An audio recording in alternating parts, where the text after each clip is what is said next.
Hindi ka nakaka-receive ng emails, tapos gusto mo mag-send ng email, pero hindi mo magawa kasi ito yung lumalabas.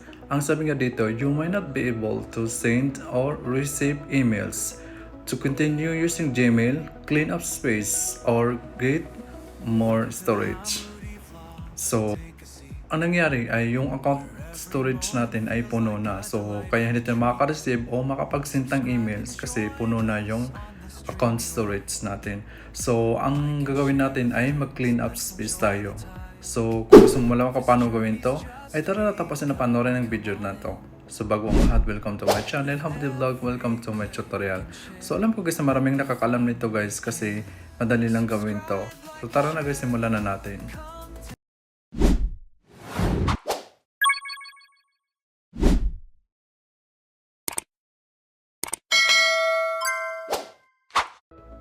So, itap natin yung Gmail application natin. Punta tayo sa ating account. So, itap natin yung profile settings dyan sa taas. Itap natin yan. So, dito hanapin natin yung storage use. Ayan, itap natin yan. So, dito natin makikita yung Google feature kung saan nagkukonsume ng malaking space sa storage ng ating Gmail. So, minsan hindi tayo nakaka-receive ng email, tapos hindi tayo nakaka-receive ng files kasi hindi kasya yung storage na na-consume ng ibang mga files na nakasave dito. So, kung gusto natin tanggalin, itap natin itong clean up space. So, itap natin yan. So, nandito tayo sa cleaning suggestions. So, nandito yung large photo and videos. Tapos yung Google Photos, then Gmail, then Google Drive. So, itap natin itong Google Drive. Kung may nakasave ba dito na files na malaki yung na-consume na space. So, itap natin yan. So, nakalagay dito, no large drive files to delete. So, ibig sabihin, wala tayong i-delete dito, wala nakasave dito guys.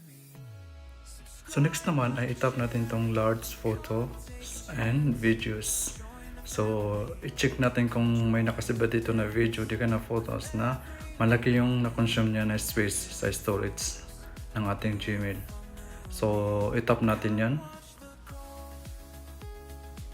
So ayan, may nakasave dyan na dalawang video kung saan hindi natin kailangan na. So kung gusto nang i-delete yan, itap natin yung video. Tapos, itap natin yung delete sa taas. Ayan. I-check natin yung circle para ma-confirm. Then, itap natin yung move to trash. So, tap natin yan.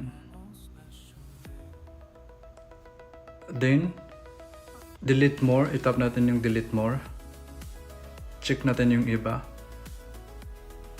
So, nawala na. Then, i-check natin yung Gmail guys kung may nakasave na files. So, ayan, you have no items to delete.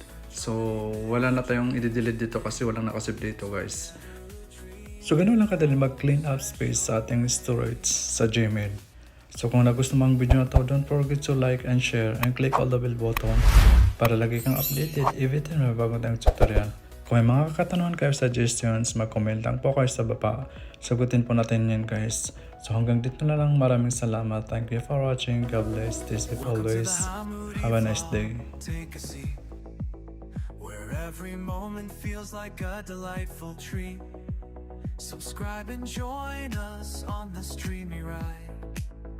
Like and share with friends. Let's enjoy the time.